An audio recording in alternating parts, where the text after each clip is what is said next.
All right, so far on this channel, I haven't really spoken much on religion. Some of the content has sort of like religious undertones, but most of the time it's just like very philosophically driven. Um, but I haven't really touched more deeply into that. But my main intentions of even starting this channel to begin with was me being an agnostic and sharing my story and what I think it is and like my future centered around religion and theism, non-theism, and all that, that whole topic, right? So that's what I kind of really want to do. And I want to start off by making the topic something that actually might be against what I believe, which I think is far more valuable than just spewing out things that already agree with you or align with you, right? So the topic that I'm going to do is, what's the point of even being a non-believer?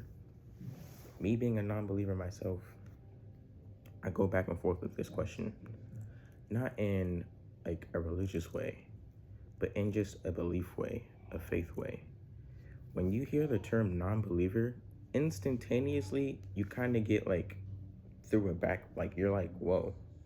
It's like the undertones of that word is like rooted in almost evil, right? Like the dark side, like like you think of like an evil group almost. And I think you being like set back by that word is kind of almost by nature, right?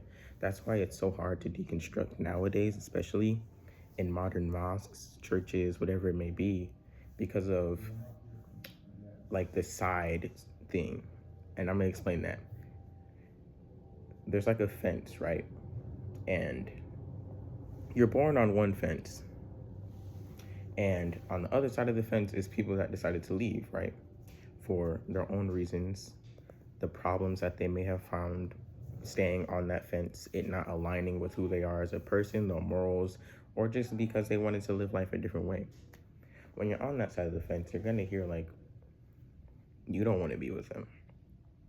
They're gonna misconstrue, like, or not misconstrued, but they're gonna present it in a way as if like, you want to stay here with us.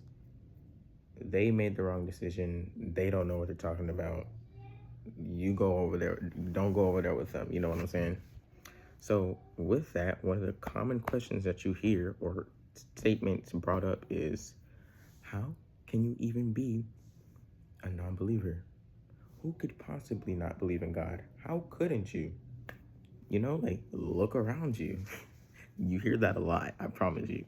And honestly, on some days, I have the easiest question to that answer, but on most days, I don't.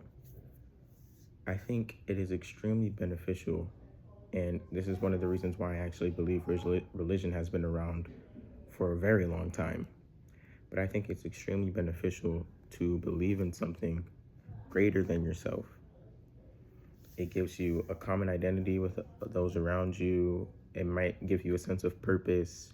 It might answer questions that you probably didn't want to think too deeply about anyways. It just does a lot. So yeah. And when that figure is when that something greater than yourself is also presenting or being presented as loving, caring, has a plan for you, which is nothing but the best for you. Like it gives you like, it's almost therapeutic, which is the main reason I feel as if people probably stay within the religion. I think religion is like a form of therapy 1000%, especially modern days. So even so, looking at that as a non-believer, you'll be like, okay, well, why wouldn't I want that for myself? Why wouldn't I want to be in a religion that acts as therapeutic? And I believe, well, for me, it was this. What made me deconstruct from religion was looking at the moral, ethical teachings of religion, whether it was in the past, what it may have planned for the future, what it's like now. Because I said this before, but I operate through my empathy, who I am as a person, my character. If it's not good, it's not good. I won't align with it. And countless times I see things in religions that don't align with what I think is good. So that's what personally made me sort of like step away from it as a whole. Um, but I completely get believing in God. I'll probably never be religious. That's just me being real.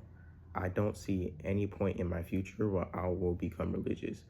However, I do see a possible future where I stop being agnostic and I'm like, well, I do think a God exists. There probably is something greater than myself, but I will never make that something and tie it to a specific religion because of the good and the bad that comes within it. I think when you look at religion from an unbiased standpoint, you see countless flaws, but you also see good teachings.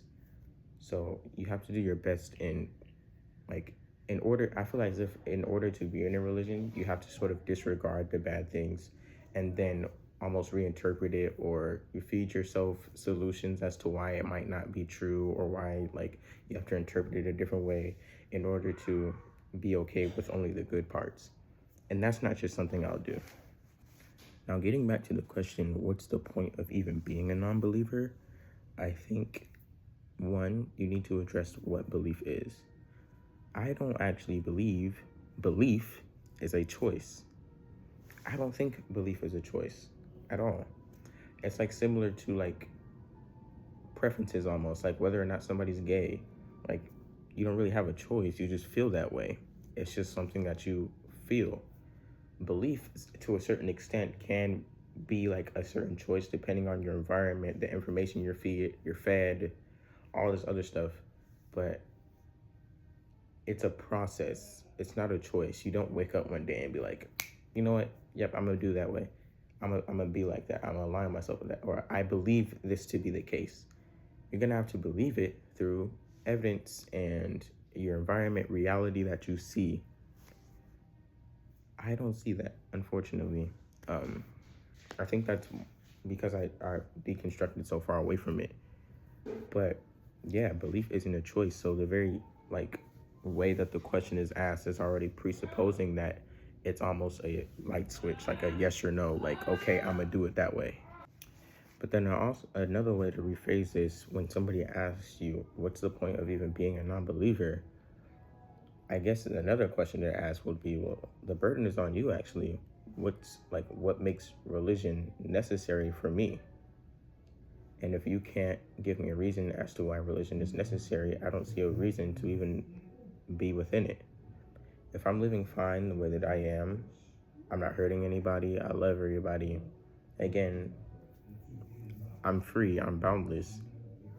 Like, if you come to me and you're like, well, hey, worship Allah, repent to Allah, believe He is God, or hey, believe Jesus is Lord and your Savior, and you're just like, bro, why do I have to do those things if I'm already living life as a good person? So you have to then again present why it's necessary for that to be the case, that I have to do those things.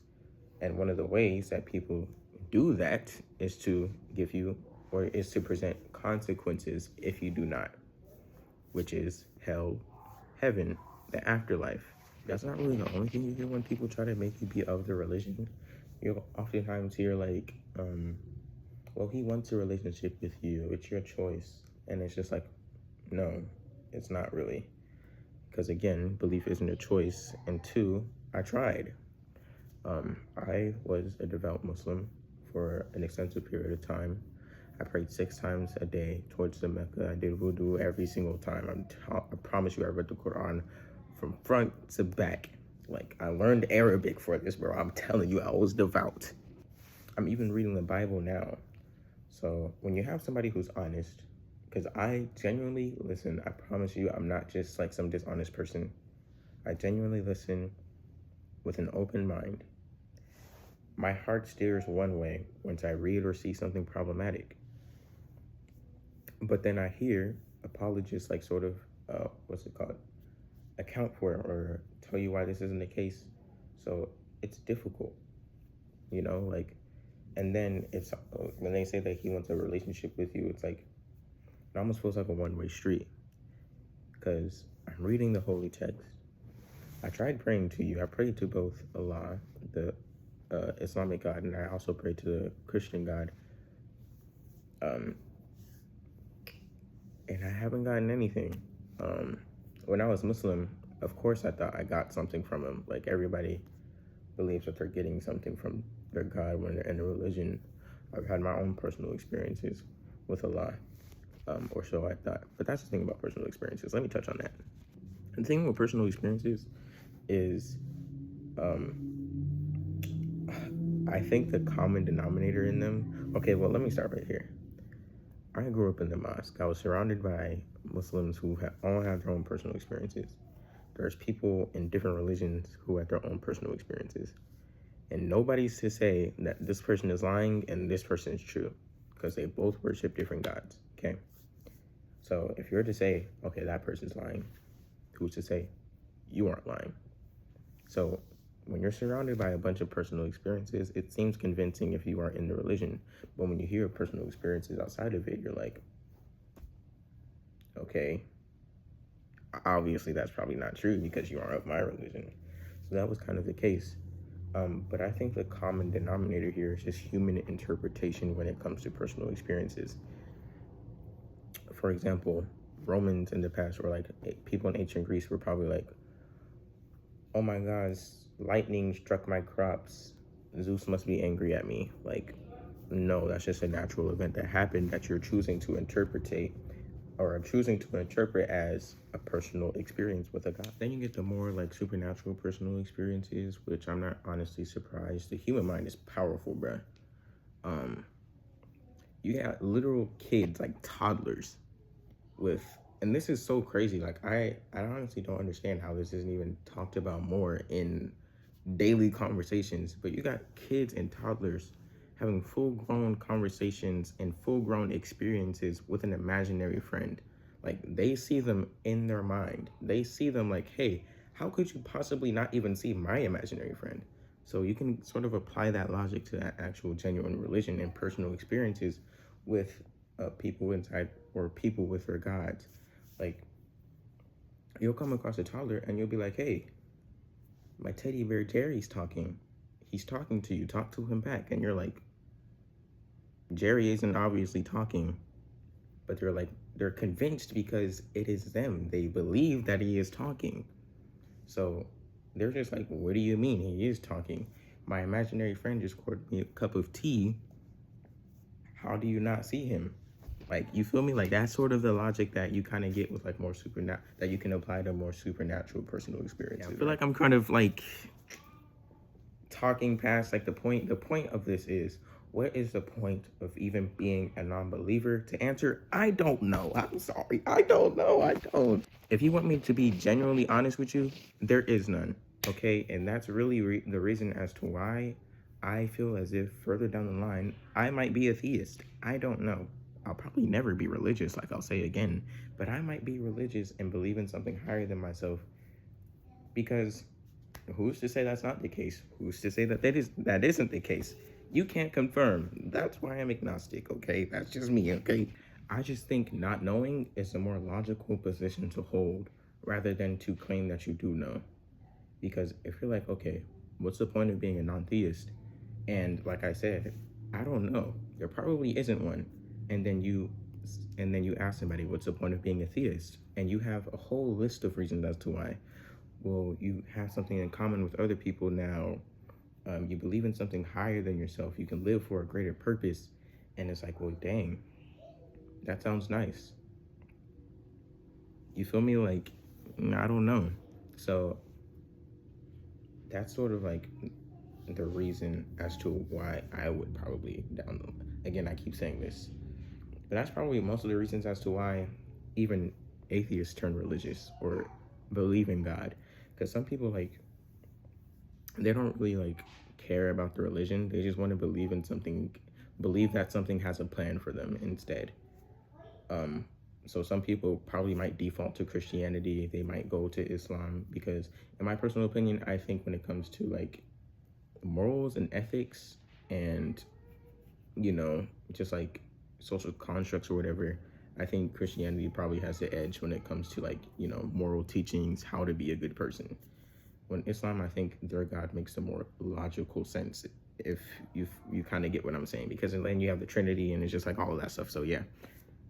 So some people, depending on the type of person, might default to Islam. They may default to Christianity. Christianity is probably more common because it's more people are Christian and they want that form of commonality.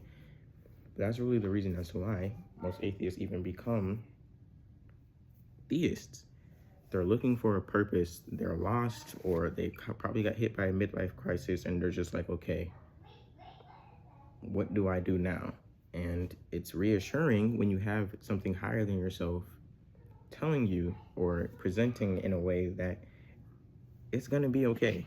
I would love that too. All right, so to end the video off, restating my answer to the question, what's the point of being a non-believer? There probably isn't one. It's just the more logical and honest position to hold, in my opinion.